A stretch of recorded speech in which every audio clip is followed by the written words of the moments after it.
పేరుకేమో Sivaram Reddy sweets, కానీ వీళ్ళు చేసేది మాత్రం ప్రజలకు ఇబ్బందులు. నేను ఈ మాట ఎందుకు అంటున్నా, ఈ రోజున కార్ తెచ్చి ఇక్కడ రోడ్డు అడ్డంగా ఎందుకు పార్క్ చేసిన అంటే వాళ్ళకి కూడా బాధ తెలియాలని.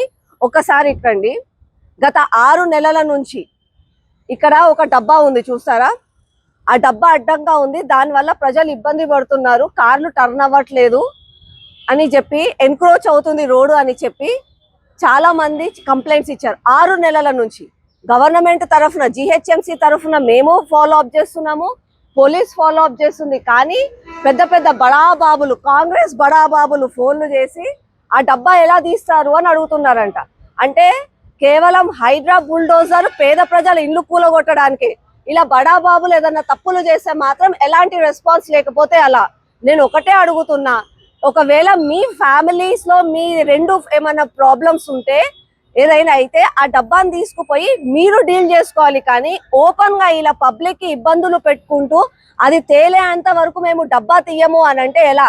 మీరు ఇంత పెద్ద ఒక బిజినెస్ ని నడుపుకుంటూ ప్రజలకు సహాయం చేయకుండా ఇలా చేసేలా? ఇప్పుడు 2 గంటలలో ఆ డబ్బా అక్కడి నుంచి తీయాల్సిందే. లేదు అంటే నేను ఈ మీ షాప్ ముందు నుంచి కారు తీయా, నా కారు ముట్టుకునే ధైర్యం ఎవరికన్నా ఉందా రండి, నన్ను కారు తీయాలంటే డబ్బా మాత్రం తీయాల్సిందే ఇక్కడ నుంచి.